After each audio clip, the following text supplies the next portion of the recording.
and I've been proudly the moderator for the Pacific Coast Sport Fishing Festival for 15 years. I have to admit there was 1 year where they said we couldn't do anything, that I didn't get to talk. And so technically I've been the speaker, the moderator for 14 years, but 15 years now that the Pacific Coast Sport Fishing Festival has just been growing and growing. And look what you guys have here today. You've got several different halls full of every vendor you can imagine in our industry. And the smiles that I see on everybody's faces shows us that this show is a huge success. So we're going to talk here in just a couple of minutes about jigging, which has become very popular here in California, especially because of the diversity in our fishing. Trophy bluefin tuna, all the different species that we've been seeing here over the years now, and how much Southern California's fishery has changed. It's opened up doors for a lot of new styles, from slow pitch to kite fishing. I mean, there's just been so much diversity and so much success in our triumphs and our trials here in the sport fishing industry. But again, guys, I want to start here first by talking about a couple things. First, for Pacific Coast Sport Fishing, let me get my notes ready. We brought back our proud sponsor, which is over here. Got to remember to get the right sheet. The PCS show is excited to have Cutwater Spirits back as our official canned cocktail. If you guys haven't had one, make sure you guys get one. With Cutwater, the bar is always where you are. Bar quality cocktails in a can, not the old school stuff that didn't taste like what you were buying. This is real good stuff. Enjoy Cutwater from the lake to the beach to the boat. The bar is always open. Bar quality cocktails in a can. Now you can enjoy a margarita or a Mai Tai whenever, wherever. Make sure to visit them in the main mall. And then we got to talk about a couple things that I'm very, very passionate about. First, by raising of hands, how many of you guys here today are members of CCA? So we don't even have half. So we need to pick that up a little bit, guys. CCA, okay? Coastal Conservation Association of California. All right? It is the main reason why you can still fish here. I'm on the board of directors, and we are making sure to be the voice of the sport fishing industry against legislators that are trying to shut down our fishing industry. We are trying to find ways to get you more excited about the program, about getting involved in CCA. You guys, for $40, by the way, $40 you guys can join CCA. Their booth is in between the Huntington and the Costa Mesa building, and you're gonna go right through that center hall, and you're gonna take your kids to the trout pond so they can go rip some lips on some trout. But on the way, you're gonna stop and get your membership for CCA, because 30-30, if you haven't heard about it, 30% of our fishing will be shut down in 2030. They've already passed it. Our governor signed an executive order after all of us voted no and every legislator said no. Our governor signed an executive order that says, yes, this is going to happen. But it's just not in our state. There's other states trying to do this. Our MPAs, our closures, they're pushing us into a postage stamp, and then they take what we catch in the postage stamp and they use that as data as to what the fisheries are. When there's millions of miles of fish that they've taken away from us that are still flourishing and very sustainable. CCA is your voice. Join CCA today. Get into the Star Tournament. Go win that 18-foot Parker. There's 10 grand prizes. There's a youth group. We're giving away a scholarship. This is a great program, guys. Please make sure to join CCA. Next off, guys, here, before I get to the main event here, another thing is every one of us here today is here most likely because our dad or our mother dropped us off at a harbor, or our grandfather took us out fishing. But in some way or another, we were introduced into fishing, and for most of us, that was when we were a kid. All right, and so our youth they're our future. And there are a couple different ways besides CCA for them to get involved. The Halibut Derby, if you guys want to go look at the Marina del Rey Halibut Tournament, it's right now they are on, let's see, their 49th annual Derby. They have a youth division. They've taken out over 600 kids fishing every year. All right, now this is hugely important to me. Since 2008, guys, this guy right here and two of my friends have taken 30,000 students out on an ocean adventure, an ocean trip, without costing the taxpayers a dime. Me and two friends, 30,000 students, we've taken them out on the water, all right? So it's all about our kids. Guys, I have spoken in the classroom of every single one of those children. I've given them a workshop assembly, understanding our ocean, understanding everything about our ocean and its vulnerabilities and everything that goes along with it. Fishermen are not the bad guys, all right? We want our children's children to have fish in the future. So guys, make sure to get by there. Right now, they're the largest running charity fishing tournament on the West Coast. They take over 150 veterans fishing each summer. Their club was founded in 1975. And just try to get kids entered into this halibut derby. They're going to give away a $1,000 grant and for education and a lifetime membership to IGFA. So guys, get into these different organizations. Get your kids involved. Now that I've gotten that off, and I've tooted the horn, and I've talked about everything we're passionate about. I'm obviously passionate about fishing. I love seeing the new innovative ways for us to target different species. And today up here, I've got a great panel of guys that have mastered slow pitch and fast jigging, okay? And we're gonna try to, in our best way here, explain to you guys how it's done. And at the end, we'll allow a few Q&As, and then we'll get you guys going through here. So first I want to introduce everybody. We've got James Kikawa right here. We've got Brian Newen. We've got George Polo and Benny Ortiz. And what I'll do is I'm going to ask these guys questions, and then if they want to kind of, go back and forth on the same question, even if I've asked a different one, they'll try to get these questions answered as best possible. So let's start with the tackle setups.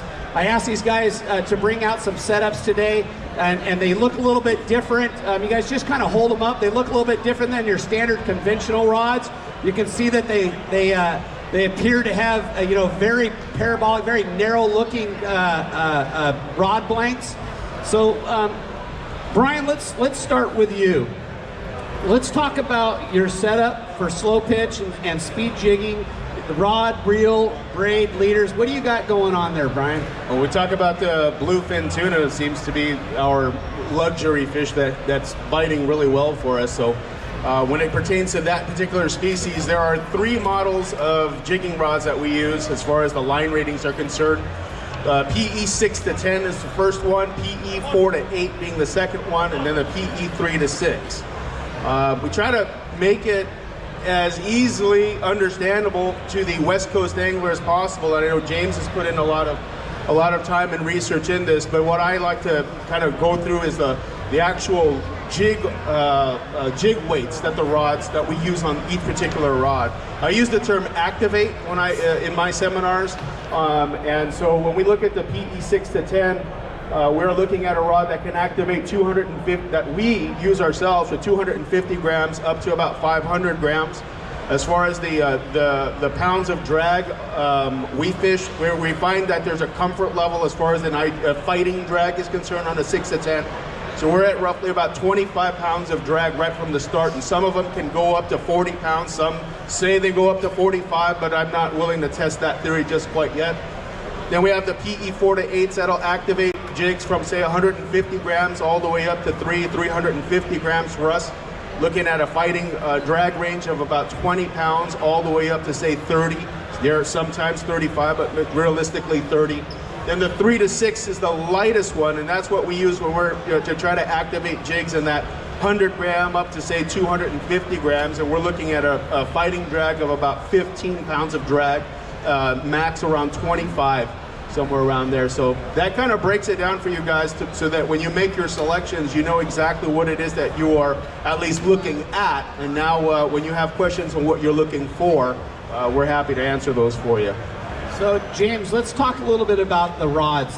What are the advantages of spiral wrapped rods? Can you tell us about? So for the spiral wrap rods, you'll notice that the guides are kind of facing down. They start to spiral down. A lot of that has to do with, it helps with the side-to-side, to have less side-to-side play. So on a conventional rod under heavy load, you're gonna get this twisting action, but with a spiral wrap rod, it's actually gonna be well balanced and there'll be very minimal movement side to side. And then also when you're jigging,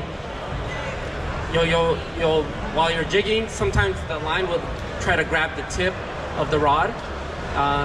When it's spiral wrap, yeah, you won't get that. You won't get the tip wrap. You see the transition of that rod. It kind of looks, yeah, I know it looks really interesting. I think in some circles it's called an acid rod because the person who came up with it was probably on acid when he wrapped this rod. But because of the fact that it does transition and it spirals basically into a spinning rod in the second half of that rod, that line tip wrap is something that if you haven't gotten your cadence perfected, it typically would want to, once it's in slack, it'll jump up and wrap around your guides. And I say a couple of things. If you get bit on that with 25 pounds of drag and it comes tight on a big bluefin, it's taking guides with it at the same time. So Benny, let's talk about the slow pitch rods. Let's talk about this setup right here and how you have this set up. All right, for the slow pitch rods, we're looking all for sensitivity, right? So these rods are clearly much different than the speed jigging rods. So everything is scaled down, and these rods are really rated for jig ratings because these are essentially tools to impart an action on the jig. These are not tools to fight the fish. You're fighting the fish off of the reel and using that reel as a winch to fight those fish. So when you do hook up, you're going to keep that rod kind of parallel to the horizon and then just point at that fish and crank, using that reel as a winch to crank up. So kind of starting from the bottom, you'll see this exposed blank through here.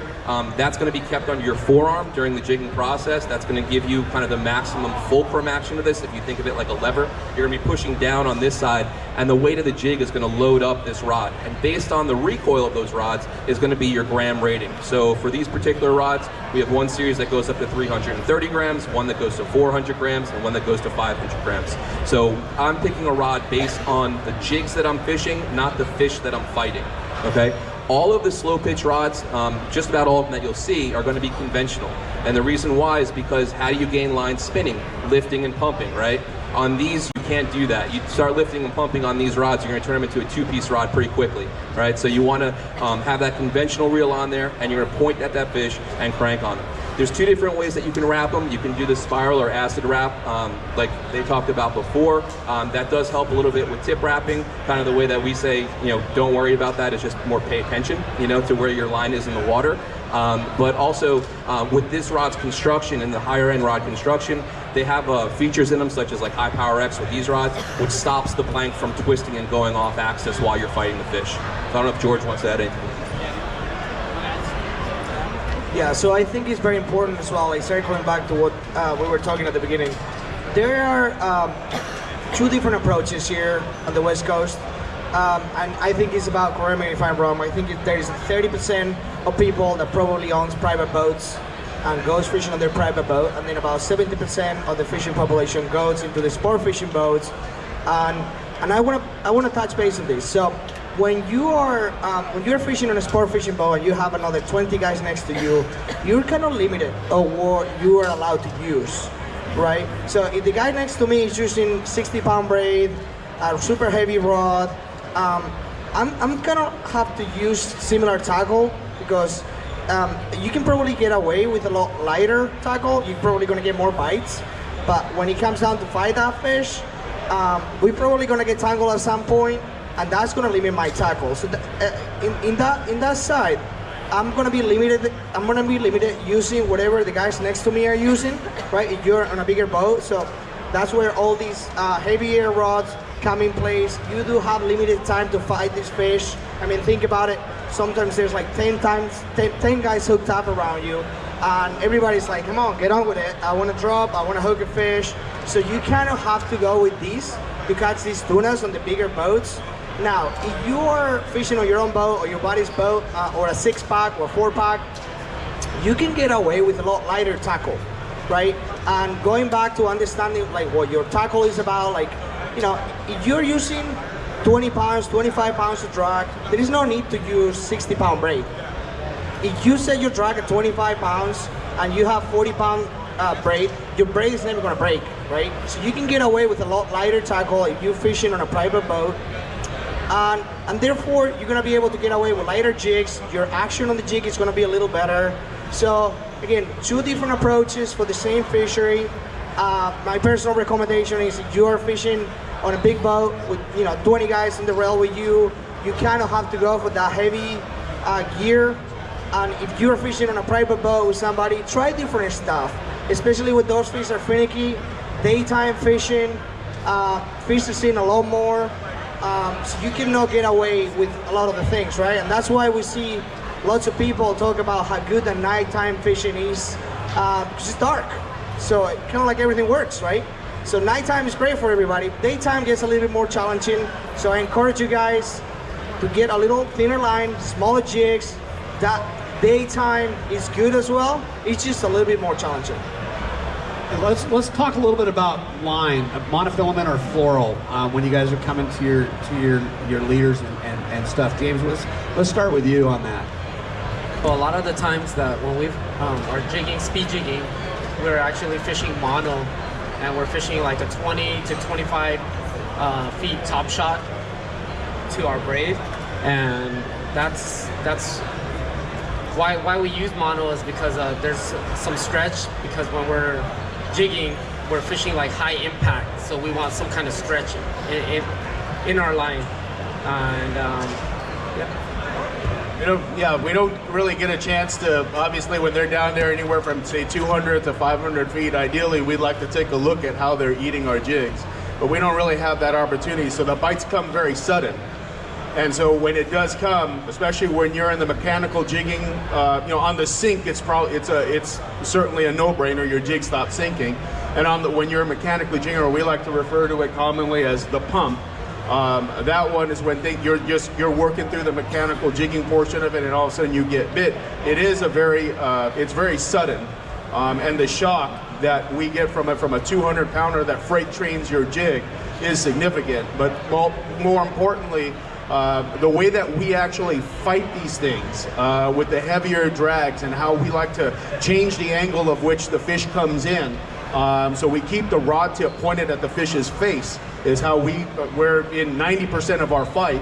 That stretch in that line really does help us to prevent or minimize our hook pulling. So our hook to land ratio increases, and in that end game, when you really have to put the wood to him and you're starting to cut off his circles if you've got him underneath the boat, and that's kind of maybe a little bit advanced terms, but cutting off the circles means that he goes one way, you pull the other way, and keep those circles really tight so that they don't fully extend their bodies out and get a deep breath on you.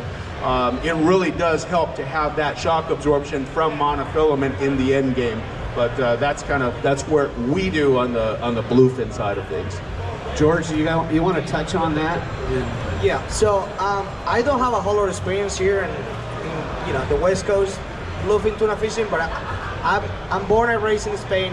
We do get pretty big bluefin tunas there, and my personal opinion is a little different from them. So I like to use fluoro. Fluoro helps. You don't get a shock, as much of a shock as absorbent, but we're using the rod. That's kind of like the whole point of using a parabolic rod. Personally, when I fight a big tuna, I like to start fighting it with light drag, 7 to 10 pounds. And as I get, into the fight, I'm gonna increase that drag and increase the drag and increase the drag. I personally do better. Again, personal opinion, I think I don't want to make that fish angry too much. If I can get, 10 minutes into the fight and that fish is done a couple long runs, that fish is going to be tired, it's going to be helping me on later on. So I take a little different approach. Fluoro is more abrasion resistance as well, which I think is an important point. Some of these tunas like swallow the jigs, especially at nighttime, they put down the throat.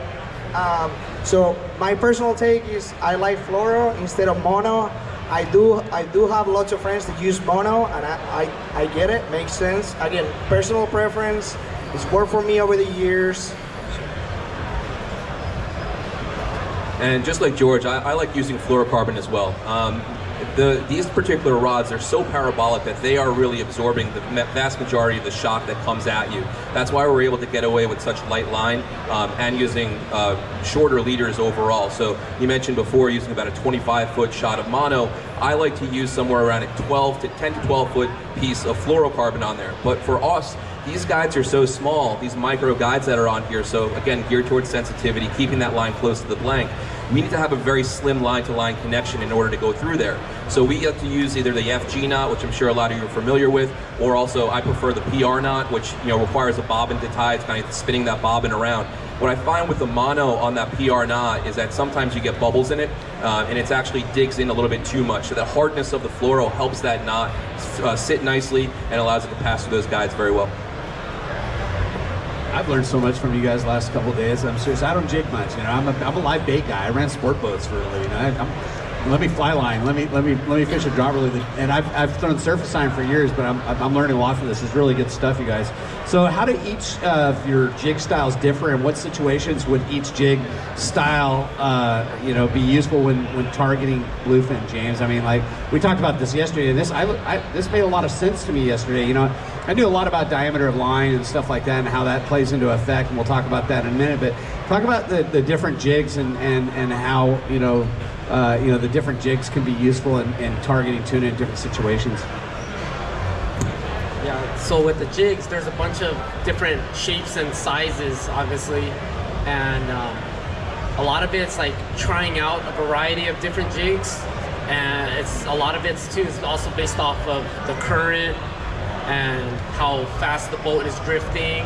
If there's no current, you could actually fish a lighter jig from like a 150 to a 200 gram jig. Me personally, I like to start off with the 200 gram during the day, and that's kind of the feeler of if I need to scale up or scale down in size. And there's jigs that are have a more flutter action to it, some that are gonna sink out quickly. And there's also some that are like long, short.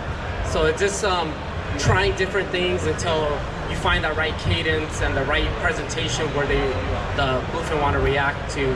So, and at night, a lot of us are fishing 300 gram, 400 gram jigs. Last year, it was a big thing with like having a smaller profile jig, like the torpedo sinkers that were getting bid. There's a lot of like smaller profile jigs that were working well last year. I like to say, we walk on the boat as friends and we walk around the boat as spies. We take a look and we're gathering as much information as possible when we are on there. Last year it looked like for us they were really keyed in on the smaller profile bait. James makes one called the HD. I don't know, it looks like a hot dog, but the smaller profile seemed to be the jig that people that was getting bid. And how we know this is, I walk on the boat and they say, hey, that last trip, that torpedo sinker was really getting after it. So we start to make adjustments in that same way, according to what they've been biting. We talk to the crew. Does color make a difference? I'm not really sure, but we will ask them, and they'll say, hey, we're getting licked on straight lead, and sometimes there's just something to it. But we pay attention. There's a lot of in-game adjustments that we make, and we bring a variety of jigs. George made a wonderful point yesterday, is to don't just buy a dozen of the same jigs. I can tell you more about that, but you have a good variety. But we make in-game adjustments all the time. James and I are constantly going back and forth into our boxes. We're surprised sometimes that our split ring pliers hold up to the abuse off of one night. So we're changing out jigs, and we're really looking at what they're biting. I know a trip that I was on October last year, that fish, I noticed that they wanted something small profile, but they also wanted it. It was almost like if it sank too fast, they wouldn't go for it.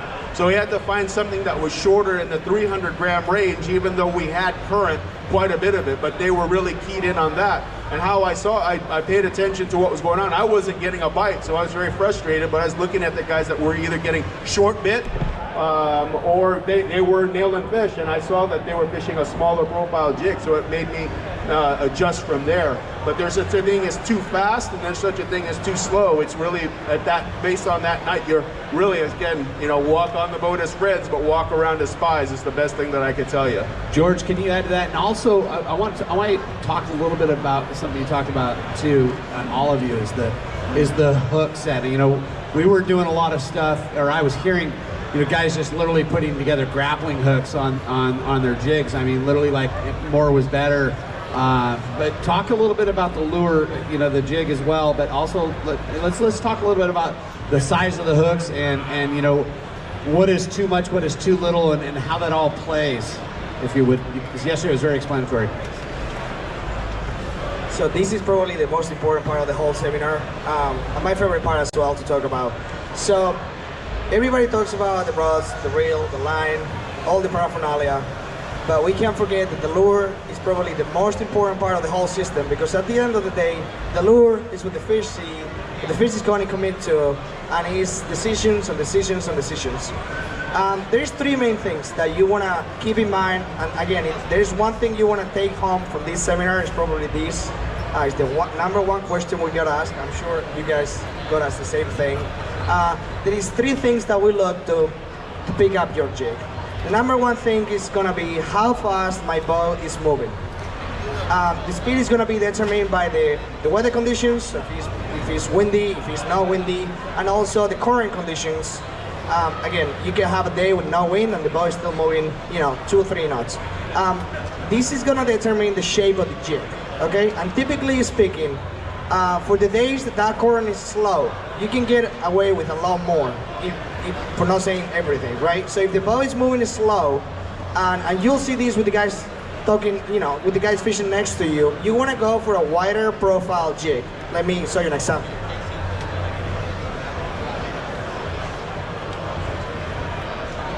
So this is kind of like a wide profile jig, right? This is going to have a lot more flatter action than a narrow profile. It's going to catch a lot more water, and therefore, typically, it's going to create more attraction, right?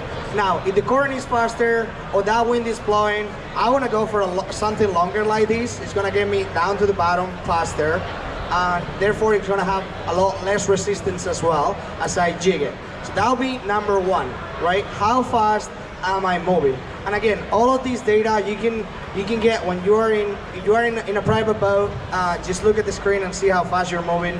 If you're in a big boat, you'll hear the captain or the mates like talking about how fast we're moving. Look at your line. If you're scoping out fast, that means you're moving fast, right? The number two, the second thing you need to consider is going to be the size. How heavy of a jig I'm going to be using. Typically speaking, we like to generalize, because again, your saltwater guide, Dave Hanton. There are so many things out there, so many jigs, so many sizes, but you typically speaking going to use 1 gram per foot. Now, how do I know where these fish are? Again, if I'm on a private boat, I'm looking at the screen, I'm looking at those fish 100 feet, I'm gonna use a jig around 100 grams, at least to start, right? If I'm on a bigger boat, the captain is gonna be telling me, hey, those fish are 300 feet below me. I'm gonna grab a 300 gram jig. So that'll be number two. And number three, and in my opinion, the least important part of all the jig selection is color. But the least or the most is what makes you confident, right? And this is where you hear all the stories on the Katy Perry and the red and the black and the lead and all these things, which is great, It makes everybody happy and excited, and confidence is a big factor. But again, probably the least important, right? So just to review, shape, how fast am I moving, weight, how deep am I fishing, color, whatever makes you happy, right? Go ahead, Denny. All right, so I'll touch quickly on jigs, and then I'll talk about the hook selection for those jigs. So everything that George said, exactly right. When I'm fishing, I tend to change jigs out like a crazy person for the first couple of minutes while I'm there. I want to figure out the profile that those fish are keyed into first and the action that those fish want. So I'll change jigs very quickly in the beginning and often to see where I'm getting bit with those fish. Once I find the action that the fish want, I can then manipulate those jigs heavier or lighter depending on how I want that jig to be presented. So for instance, with these rods, I can underload a rod and have a faster action on it, or overload the rod and have a slower action on it. So that's the way you can kind of keep really dialed in. That's kind of next level in terms of what you're looking at for jigs. Now, in terms of colors, again, what George said is great. What I find personally is that if the jig reflects UV glow, like if you hit it with a UV light, not necessarily that it glows, but that it's UV reflective. So your chartreuses, your oranges, things like that, they tend to get bit in where I fish in Florida quite a bit more than the stuff that doesn't. Even black jigs, like George's Strike in black, it has UV glow in it. That thing's a great producer for us. Now, when you're talking about hooks, we have two primary setups that we use for slow pitch. So we usually either run twin hooks on the top with smaller wire, shorter hooks on them, top and bottom, or singles on the top and bottom with a larger gauge hook. So when I'm fishing for larger fish, I tend to go towards those larger single hooks on the top and bottom. Why do we use top and bottom? Because fish generally strike from the head first. So if the jig is sliding one way in the water, the fish is going to strike from that side. If it's going the other way, it's going to strike from that side. So that's why we have two hooks. And usually, larger single hook, it usually gets buried in the mouth, as opposed to the smaller hooks, which tend to get hooked in the face area. Now, with those twin hooks on the top and bottom, you can get away with a lighter gauge hook because no one hook is taking the full brunt of that force. So you can land much larger fish even with smaller diameter hooks when you're slow pitch jigging. And James, talk a little bit about it, because this came up yesterday after. Let's talk a little bit about swivels, split rings, welded rings, and how you guys put those into your presentation and different styles of fishing, and touch on that a little bit on the lure. So for speed jigging, how we like to set up our jigs are, we'll have a split ring attached to the jig along with a solid ring, and we'll tie our main line to that. And that's one of the ways. There's other ways too, where you can fish a swivel to the split ring to the jig. That way too, you could interchange the jigs quickly with just using a split ring pliers, and that's a bit easier for you to change out the jigs. Yesterday, I know this was a really good question, and the reason why we ourselves use a lot more of a welded ring or a solid ring as opposed to the ball bearing swivel, because when you use what we have found is that if we use a swivel to our jigs, it does alter the action somewhat. Basically, we like to say that it accentuates a flutter that otherwise does not make it as attractive to the bluefin. Whereas if we attach it with a solid ring, we don't have that. It doesn't overly flutter. It does what he tells us that his jigs does. But we find that we just get a little bit better, and it's a better presentation for us with these longer jigs for the bluefin tuna fishing, day or night, with a welded or a solid ring attached to the split ring, as opposed to having a swivel. Now, if you have a jig, these guys have jigs that do that. They'll do an awful lot of fluttering, and when they're designed for a lot of flutter, we have found that the swivel then is going to be beneficial for that particular type of action. But for us and what we do, it's either a welded or a solid ring. We tie from our main line. We tie a knot to a welded or a solid ring, attach that to a split ring, and off we go. Yeah, and George, yesterday you touched on something else too, and a lot of you guys you're gonna buy some of these jigs when you start fishing the April opener for rock fishing. You know, the bluefin hasn't showed up yet, but you can still go slow pitch. You can still go, jigging. And George touched on it really well yesterday, because he fishes all over. Living in Spain, he's had an opportunity to fish all sorts of different structure, different areas, and he really touched on how fishing the bottom can be a lot different than fishing suspended. And so touch on that a little bit, and then how that swivel can come into play, and how it works, and the way you explained it yesterday, if you don't mind. I want to circle back to the tuna fishing again. So there's two different approaches that we have in touch base. So for the guys just starting, or the guys that are just thinking about it, never done it before, when you're bluefin tuna fishing, you split it 50-50. So 50% is gonna be nighttime, especially on the bigger boats. 50% is gonna be the daytime. There are two different approaches to catch this fish. Typically speaking, what we've seen a lot of, over the years, talking with people, seeing the catches, getting all the information. At nighttime, you can get away with a lot more. That's why you see all these sinkers and kind of like everything kind of works at night when they're fired up. Remember, it's dark down there. You can get away with the thicker line. So at night, it's gonna be easier to catch this fish. During the day, typically speaking, you wanna scale that tackle down. You wanna use smaller jigs. You wanna refine your technique. You'll start realizing that most of the bites are on the rise, not on the fall. At nighttime, most of those bites are gonna be on the fall. They touch base very well. When that jig stops, it's game on. That's about, I say like 70% at nighttime, I would say, more than on the rise. And that flips all the way around when you are daytime fishing. You're gonna have to be a lot more sophisticated to trigger this fish during the day. And again, I encourage you to step up your jig arsenal, try the thinner line, think about all of that. Now, going back to the question, circling back to bottom fishing or, fish up in the column. The cool thing about slow jigging or jigging, I like to generalize, I call it all jigging, is you can target anything, right? With the same jig and the same hook, I can catch a rockfish and a lingcod, and I can catch a tuna as well. Depends where I'm targeting, depends where I'm putting my jig on. Obviously, if I'm bottom fishing, I want to keep that jig on the bottom. If I'm rock fishing, lingcod fishing, halibut fishing, I'm going to be, in the first 10 foot of the column right below. And if I'm tuna fishing, I'm going to be listening and looking at the screen and see what those fish are.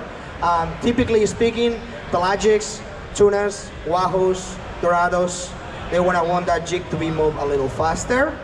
Sometimes you'll find as well during daytime that bite slows down because lots of the people are just trying to speed jigging and go too crazy. Those fish go dormant during the day. When that water temperature goes up, they tend to swim a little lower. They're sitting. We see a lot of these on the Gulf of Mexico with yellowfins as well. Try to slow it down, like as slow as you want. Don't stop, but as slow as you want. It works really well. Again, it's a game of trying. It's a challenge, and that's why so many people are hooked up. That's why we're here. And yes, just do a little bit of research on that, and then I'm gonna pass the swivel to Benny, please. Yeah, first. All right, so I think that the main difference is really the fundamental distinction between speed and slow jigging. So with speed jigging, just like they're saying, you're ripping that jig through the water column, so that solid ring really lends better to that jig kind of staying in plane, if you will, as it's rising up. But with slow jigging, you're fishing that jig on the fall. 90% of your bites are going to come on the fall, so that's why I tend to focus on a barrel swivel or a ball bearing swivel in particular when I fish. Also, when I'm fishing for stuff on the bottom, particularly your larger fish, we fish a lot for grouper, things like that. All your rockfish, things that the U.S. Fish Shop are at here, oftentimes those fish's mouths are open while they're coming up off the bottom, and they tend to spin. So by having that ball bearing swivel as your terminal connection, it allows that fish to freely spin without your line actually getting twisted on the way up. And where you're going to notice that is the next time if you have to cast up current or anything with casting that rod, you may actually get a wind knot because of all that twist that's in there. So by having that ball bearing swivel for slow pitch in particular, it allows the jig to freely fall as it should, but allows those fish to spin freely on the way up, keeping your line in a nice, without wind knots or any kind of line twist on it. And James, we're moving on here, talking a little bit about, we've been talking day and nighttime fishing. And I'm gonna let all you guys kind of answer this question because it was interesting yesterday on how you all answered it. Daytime or nighttime jigging? What's your favorite and why? I like a challenge, so I like a lot of daytime jigging. It's over past few years, like I've been able to get those fish to react during the day by working the jig in the water. In the zone of where the fish are marking, and just getting them to react to the pump. There's no other feeling that's fun. It's like working the jig and getting slammed right away. It's a fun way to fish. Speed jigging. It looks tiring, I know that, but it's very rewarding when the fish are keyed in on that action because we've had trips over the last few years where daytime we're out fishing everyone 4, 5 to 1, and we hook 9, 10 on a full day trip on the San Diego, and we've landed some really big ones too. My brother and I, we had one day where we landed a 198 and a 191 on the San Diego, along with a 130 and 140, and the fish were keyed in on movement. They really wanted it work fast, and yeah, we were able to land those fish. Benny, want to add to that? I'm down with the daytime. I think it's very challenging. I have more daytime jigs on my box than I do nighttime, and while it certainly is work, it's not necessarily tiring work but it's work where you have to really get your jigging game on strong and really understand what that jig is doing, so that you know exactly how to go through the motions and use your rods to present it in a different way. We jig quite a bit, James and I. I like to say that I jig until my deodorant wears off, and I'm being real on that one. But we work it really hard, and we try different things, different approaches. I mean, in the daytime is where you get to really hone your jigging skills. I mean, there's times where you'll get them on a really fast mechanical pump, and then there's times where we get real slow on it. We lift up, we start taking, watching what these guys do on YouTube and starting to apply that on jigs that, you probably look at it and go, that's not going to work. And then all of a sudden that method does go. So daytime, it's really a challenge, and I'm not too keen on wide open bites anymore. I think in my advanced age, I like to really do something a little different, and if I could get one off a really slow day, it just feels a lot better. That's, to me, More rewarding. Yeah. You want to add to that, George? Absolutely, I agree with all of that. I just want to circle back and talk about a little bit of the history, right? A lot of the people are just getting into jigging and trying to understand what is all this speed jigging, slow jigging, vertical jigging. It's all called jigging, and we're promoters of more of the new generation of jigging, what is the slow jigging.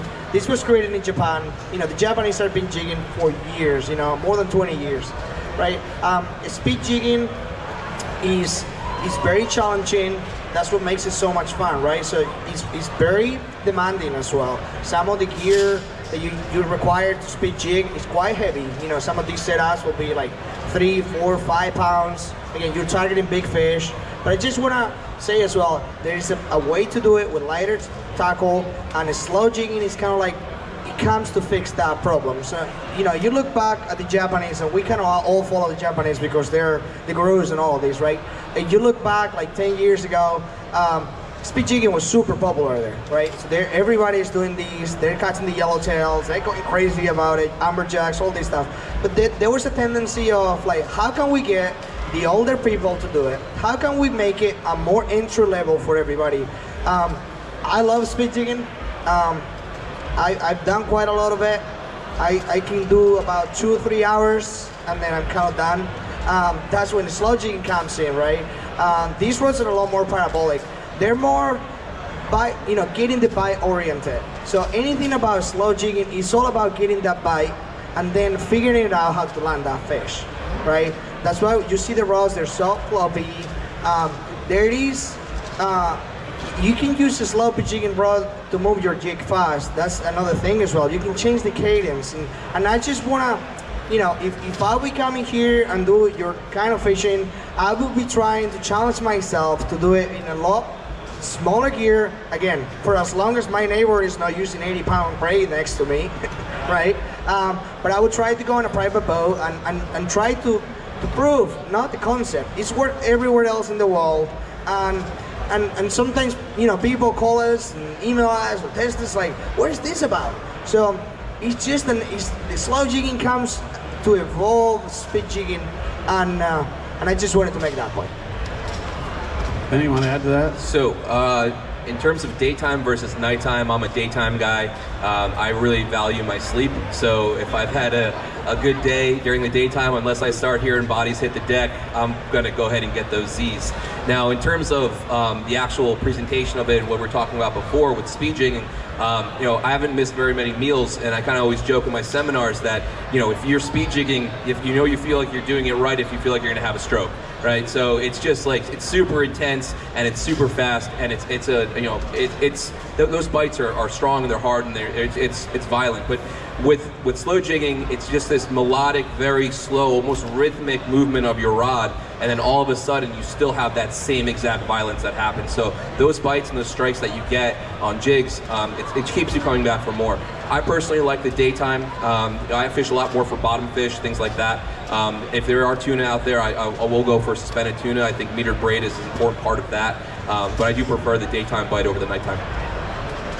And so we talked about this a little bit. This will probably wrap it up. We'll go to some questions on line diameter, and we touched on it a little bit on, if you're fishing sport boats, but let's talk a little bit about line diameter for fishing and how that makes a difference in vertical jigging, and slow pitch. James, you can start. Right, for the vertical jigging, a lot of the braid that we will use are thinner diameter braid, so that the braid can cut through the water really quickly without less drag, or having less drag on the braid. And then we usually fish 80-pound to 100-pound braid. Yeah, well, all of our reels. I mean, we have some criteria in regards to the pound test, but that's more so also as well on the capacity of them. So 80 and 100 is good. Some of our lighter rigs, we do use the 65. As George mentioned, we do, in the daytime in particular, we do have to scale down quite often. Like last year, we had to do the same for the yellowfin tuna. I mean, so that's our braided lines. For the bluefin, we've never found to need anything more than, say, 500 yards. When we're jigging them, just because of the way that we fight them and how we change the angle of how that fish comes in. But with that being said, yeah, we're 80 to 100 pounds, sometimes at 65, our top shots. That's kind of a whole different story, but I will tell you guys, we base everything on diameter and not necessarily on what the package says. I have a whole, I posted something on this on my Instagram page. All my fishing, we've been down the rabbit hole of analyzing all the lines and diameters. There is a guy in Australia that does, so he has a lab and he has a microscopic camera, so we can understand like what's the real diameter based on length. So pretty much look it up with a microscope. Otherwise, it's super difficult to actually see who is saying the truth or not. You'll be really surprised. But it's all about understanding your tackle. Don't focus on the labels, as they said. Typically speaking, I want to go for, when I'm tuna fishing, 30 to 40 pound braid is plenty. For as long, again, my neighbor is not using 80 pound because that kind of will change. And with the thinner line, it's going to allow me to use a lot smaller jigs. I'm going to have to work less hard because the diameter, the actual surface area of the braid is a lot smaller, so therefore there's less drag. I can fish a lot more finesse, right? And therefore, the theory is you get more bites. Again, different approaches, same fishery, just my point. So with respect to line diameter, there's three ways that you're going to measure line. There's the PE rating, which they mentioned before, PE1, PE2, PE3, essentially that equates to 10-pound line, 20-pound line, 30-pound line, and so forth. There's the IGFA method of measuring line, which is 12-pound breaks at 12-pound. And then there's what companies give their line. So a 20-pound line, I'm looking at the actual breaking strength of that line. So I've tested a lot of different lines over the years.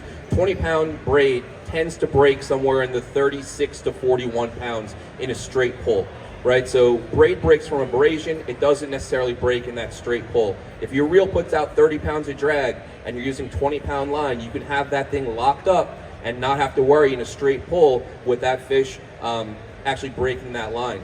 And then people say, okay, well, what about abrasion resistance? Okay, well, if your braid's in the rocks or the structure, if you're fishing on the bottom, you've already lost the fight, so kind of game over there. What I want to talk about is keeping that line vertical in the water, and what George mentioned before about having less drag on that line. I like to think of that long string of line that's in the water. Let's say I'm fishing, if I'm fishing deep, 400 or 500 feet of water, that whole diameter of line is being influenced by the water, by the current, and the movement of the boat. And if you took that 20-pound line and wove it into a little square, that's going to be significantly smaller of a piece of fabric than if you had 50-pound line, which is 2.5 times the diameter of that 20-pound braid. So that's going to have a significantly more amount of current influence or water influence on it, and you're going to scope out a lot more. So that's why we scale down quite a bit with our braid. I tend to only fish 20-pound braid for the most part. I also like to make sure that my reel stays as full as possible, so I keep consistent inches per crank on my reel. And also what I mentioned yesterday was that the further that you go down on the spool, the higher your effective drag is going to be at strike when you're down there. So your drag setting at the top, where at the surface, may not be the same as what happens at the bottom where you're fishing for those fish. So keep that in mind. The deeper that you fish, the lighter your drag setting should be at strike. Excellent, guys. These guys did a great job. Yeah, let's give them a hand, guys. And I'm going to open up for a few questions here and let you guys get around here to this show. So a few quick questions. Yes, sir. Hey, come on up and grab the mic. One of the components that you mentioned that kind of figures into the type of a jig that you're going to use and weight. You're mentioning current or drift. I've only been fishing for a few years, party boats, captains will call out a depth. I've never heard anybody talk about current or anything. Where do you get that metric to know what to use or utilize for a jig?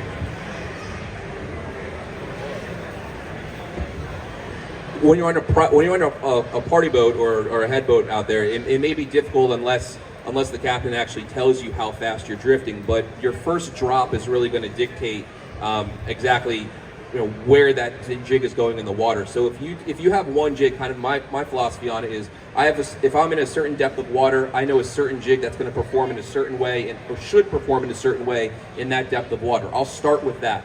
Okay. If that jig starts to scope out, I know I need to either change the shape of it to get it narrow, more longer and skinnier to get down faster, or up the weight.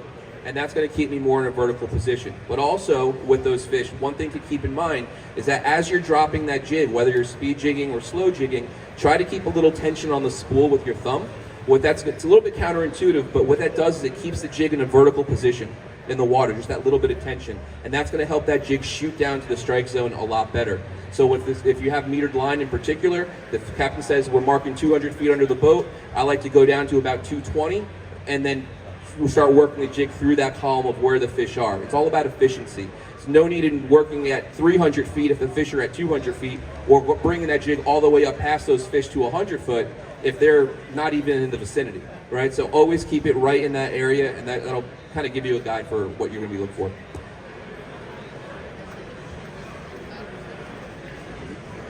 I have a question about the construction of rods.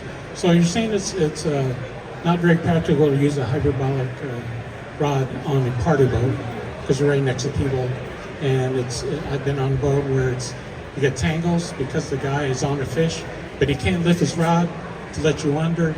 He can't go around the bow. There, other sorts of issues. So, what is the construction of the rod that you recommend to replicate that slow pitch action without using a parabolic rod? I think that's a really good question. I think there is a mix of things there and requires quite a lot of skills. So first of all, knowing your tackle. I think you can get away with rods like these and still apply a slow action. You're gonna be less violent. You're gonna look at that slack. Slow jigging is about control of slack on the line. Most of the bites are on the fall, not on the rise. About 90% are on the fall, not on the rise. And that's one of the main characteristics between a slow pitch jigging and a speed jigging. Again, I encourage you, before you go on the boat, sit on the dock, drop your jig on the water and see what it's doing, right? See how much effort it takes for you to flicker the jig and make it swim.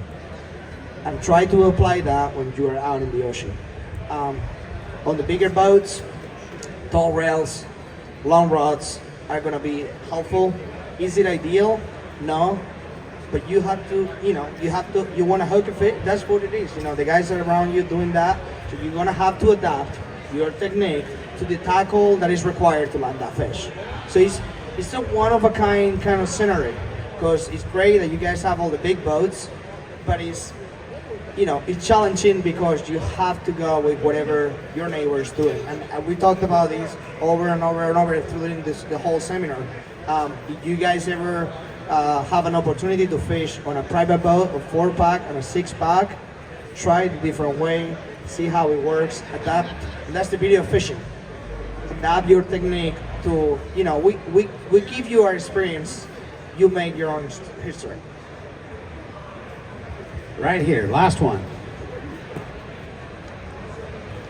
Hello, I was wondering if you could demonstrate the difference between the slow pitch and fast pitch jigging, because it's kind of hard to, maybe you could explain it, but I know you guys do a lot of fast pitch jigging. Can you demonstrate it and maybe the fighting techniques too?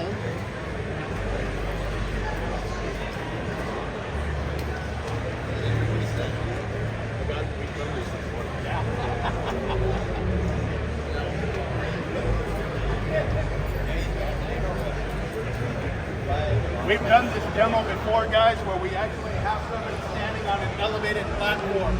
I back off the drag on my reel, and you're going to get a chance. And you'll get a chance to see the mechanical jigging motion from how we do it, and then these guys will show you how they do it. Okay.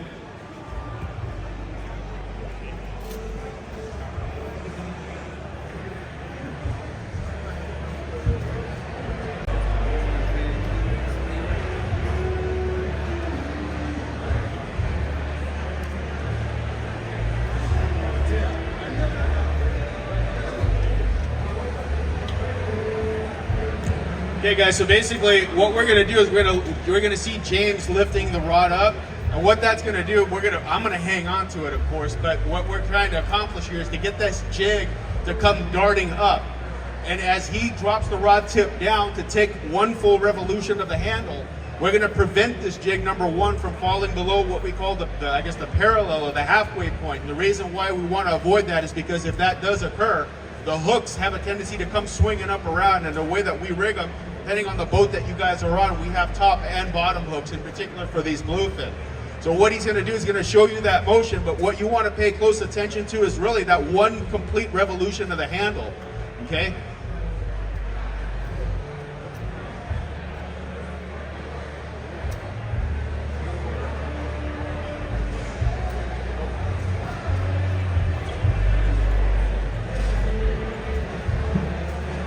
So what he's doing, okay, this jig is coming up when he lifts the rod tip up, and as it's coming down, you have either the way that this particular jig, this is one of his KB jigs, it's got this keel at the bottom half, and it's got a flat side to it.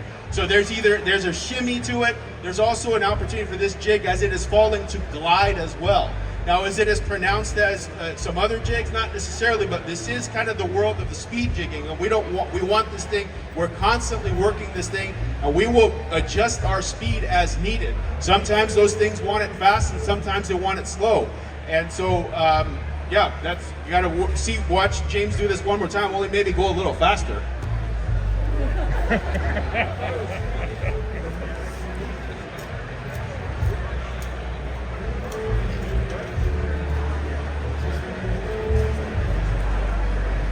And that's what we got. So now these guys are going to show you how they do it their way. And I'm interested in learning this too.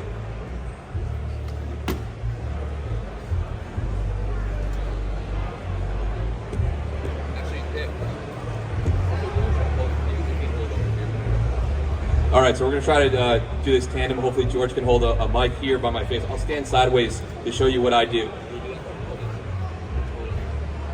All right, so for slow pitch jigging, completely different action in terms of where you're going to place the rod. Now, with speed jigging, you're generally under your armpit like this, and you're jigging fast this fashion right here, right? With slow pitch jigging, the rod's under your forearm. Okay, so you're using this as your fulcrum point for your lever. So as I'm pitching this jig in the water, I'm loading down and using the muscles of my shoulder to load up that rod and the weight of the jig. So the rod's gonna load up, it's gonna get bend in it, and then that action, the recoil of the rod is gonna slowly unload and flick that jig up. As that jig flicks up in the water, it's gonna start to flutter down. So from here, we're up, and you can vary your handle turn. So we call this, why I call it slow pitch. one handle turn is a pitch, one pitch, right? And you can vary that. So you figure one full handle turn is about 3 feet. That way you always know where your jig is in the water. If I hit the bottom, I'm marking the fish 12 feet up. I row 1, 2, 3, and now I start to pitch. I'm in front of those fish's face. Now, when you start to fight though, that changes. The jig, the rod moves from under the forearm to under the armpit, and now I'm pointing at that fish and I'm cranking on those fish, okay? So it gives you a much broader range of motion. So if you look from here for speed jigging, I can move the rod pretty much here. But with slow jigging, when I have it under my forearm, now I can move it from here all the way up. So I have a much different range of motion that I can go. And I can go as technical as I want if I want to do little turns, or I can do big turns in the water and have a lot more flutter on that jig. Hope that helps. So I just another important part here is, so when you're slow pitch jigging, the rod becomes an extension of your arm. So it's all about efficiency. This thing weighs about 1.5 pounds, right? So I can do these for long periods of times. I can go fast as well. So he was doing just kind of like a slow motion, but I can also bring it here and go faster, you know, with the same rod. Another important thing is I wanna pick the jigs on. Kind of like imitate what's happening underwater.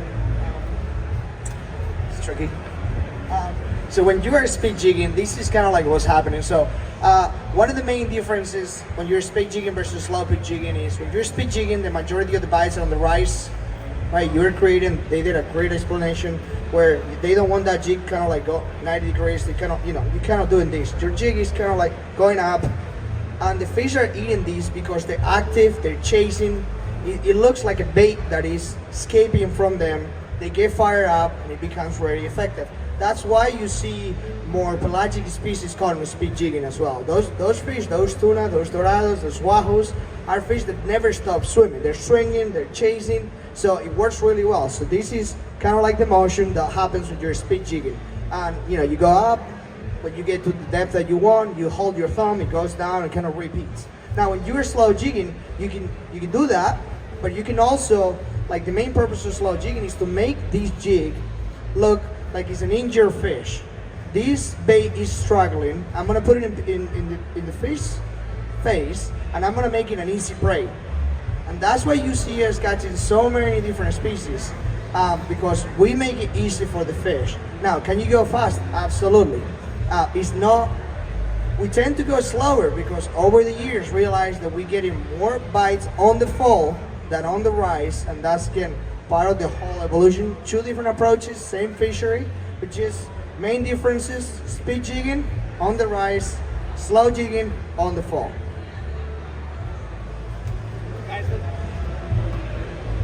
Thank you guys. You guys did a wonderful job. Guys, let's give them a big round of applause. Very, very informative, and I think we talked yesterday. I think yesterday we scratched it. Today we did a lot better job. We still may have skipped over a couple things, but they did a great job. Guys, go join CCA. Go take your kids to the trout pond. Get them in the halibut derby. Enjoy the show. Thanks for coming today, guys. I'm Captain Todd, Manser Marine, Luke Brown Yachts West, Everglades Invincible. Come see me if you want to buy or sell a boat, and I'll keep you guys on the water. Have a great day.